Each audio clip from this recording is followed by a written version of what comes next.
Un très célèbre youtubeur français a récemment été visité à son domicile d'une personne qui souhaitait lui voler toutes ses crypto-monnaies. Si vous souhaiteriez en savoir plus, je vous mettrai le lien de sa vidéo juste ici. Dans ces moments-là, on se dit que la sécurité de nos crypto-monnaies, c'est ultra important. Et c'est pour ça que j'aimerais dans cette vidéo vous faire un point sur les différents moyens de sécuriser vos cryptos. Vous commencez à acheter vos crypto-monnaies, vous devez sûrement passer par des plateformes comme Coinbase ou Binance. Vous laissez vos propres argent dans ces plateformes-là. Le problème, c'est que nous connaissons pas la sécurité qui est derrière. C'est ce qui est arrivé en 2016, une plateforme d'échange de Bitfinex a été hackée. Les hackers ont volé littéralement le 3/4 des fonds. Pour éviter cela, déjà sur ces plateformes, rajoutez l'authentification déjà à 2 facteurs. Une sécurité supplémentaire que vous avez la possibilité d'activer, ça va être un code qui sera régénéré toutes les minutes. Et donc, si vous souhaiteriez réaliser une transaction, eh bien, vous allez devoir inscrire ce code ou tout simplement vous connecter à votre compte. Vous devrez inscrire ce code. Et c'est un code à 6 chiffres qui est généré par des applications spéciales. Alors, l'application que je vous recommande de télécharger, c'est Google Authentificator. Déjà, ça va inscrire déjà une sécurité supplémentaire à votre compte. Alors maintenant, je ne vous conseille pas de laisser votre argent si vous avez des fonds assez importants pour votre patrimoine. Je ne vous recommande pas de les laisser sur ce type de plateforme. Moi, ce que je vous recommande de faire, c'est déjà les mettre sur différents types de portefeuilles. Vous avez 2 catégories, les portefeuilles à chaud et les portefeuilles à froid. Les portefeuilles à chaud, ça va être tout simplement des applications qui seront connectées en permanence à Internet. Ils seront sur vos appareils électroniques, donc téléphone, tablette, ou alors Mac ou Windows ou Linux. Ce seront des applications qui seront installées sur vos ordinateurs ou tout simplement des extensions de votre navigateur. Si vous êtes sur Bitcoin, moi je vous recommande des applications comme Electrum Wallet, Wasabi. Vous avez sur Bitcoin le wallet XDeFi qui est une extension de votre navigateur qui est assez intéressant pour stocker une multitude de crypto-monnaies. Vous avez aussi Trust Wallet sur téléphone. Donc voilà, c'est assez intéressant. Vous avez bon nombre de panels de portefeuilles stockage à chaud. Je vous mettrai la liste de tous les portefeuilles en fonction de vos différents systèmes d'exploitation en description de cette vidéo. J'ai fait aussi une page spécialement dédiée et qui va référencer environ tous les types de portefeuilles qui vous permettront de stocker à chaud vos crypto-monnaies. Lorsque vous allez arriver sur ces types de portefeuilles, il va vous permettre bien, de générer des mots de récupération. Ces mots de récupération, ne les notez pas sur votre téléphone, notez-les sur un papier et limite faites un double de ce papier. Comme ça, après ce papier, vous allez pouvoir le mettre dans un endroit sécurisé, que ce soit chez vous, dans une banque ou ailleurs. C'est quelque chose d'important parce que si un voleur viendrait à tomber sur ces mots de récupération, eh bien vous pouvez dire au revoir littéralement à tous vos cryptos. Et ensuite, vous avez un deuxième type de portefeuille, c'est les stockages à froid. Ce sont tout simplement des portefeuilles qui seront totalement déconnectés d'Internet. Et donc, si un hacker viendrait à hacker au final vos portefeuilles à chaud, eh bien les portefeuilles à froid vont être beaucoup plus difficiles parce que les clés privées seront stockées sur des appareils spécifiques et ils seront totalement déconnectés d'Internet. Donc pour réaliser une transaction, il faut valider la transaction sur l'appareil physiquement. Alors moi, je vous recommande pour ces portefeuilles à froid différents niveaux parce que vous allez avoir différents types de portefeuilles. Par exemple, pour les Paper Wallet, ce sont des portefeuilles qui restent accessibles à tout le monde,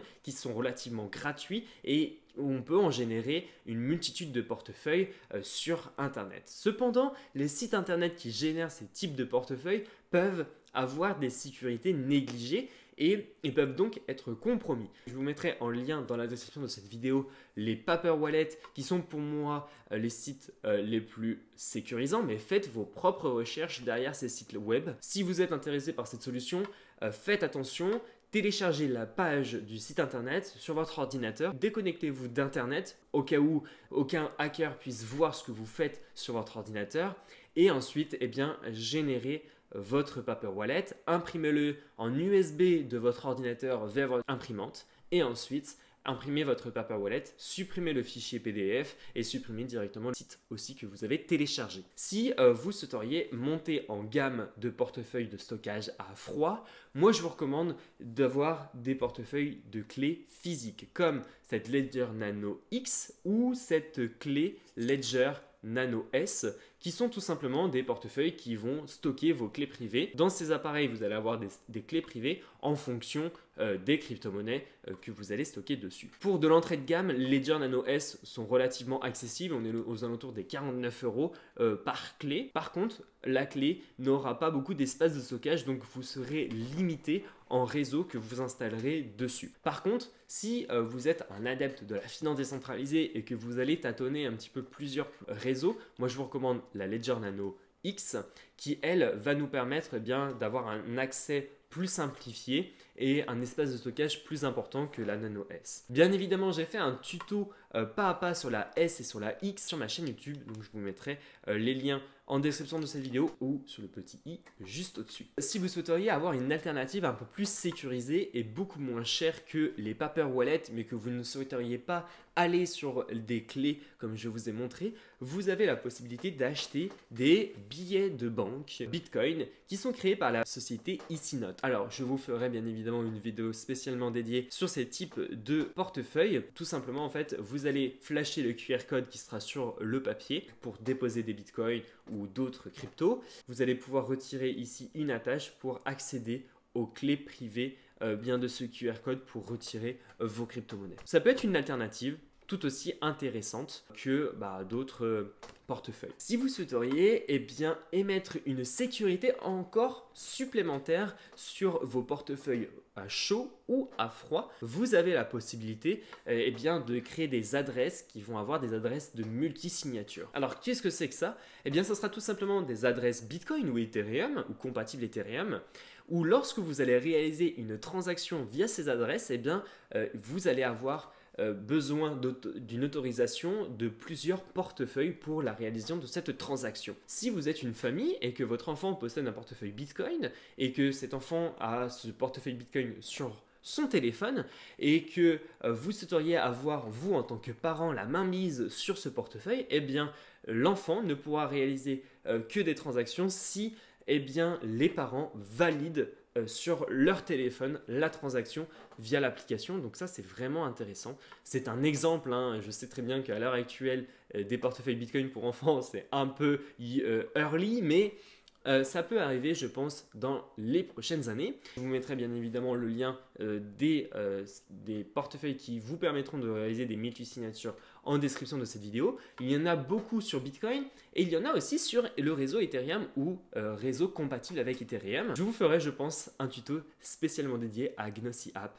Je vous le mettrai en description de cette vidéo. Voilà, je voulais vous faire prendre conscience que la sécurité sur vos crypto-monnaies n'est pas à prendre à la légère. Voilà, j'espère que cette vidéo vous aura permis de mieux comprendre que la sécurité c'est ultra important et que ce n'est pas à négliger. Si vous avez la moindre question, les commentaires sont là pour ça.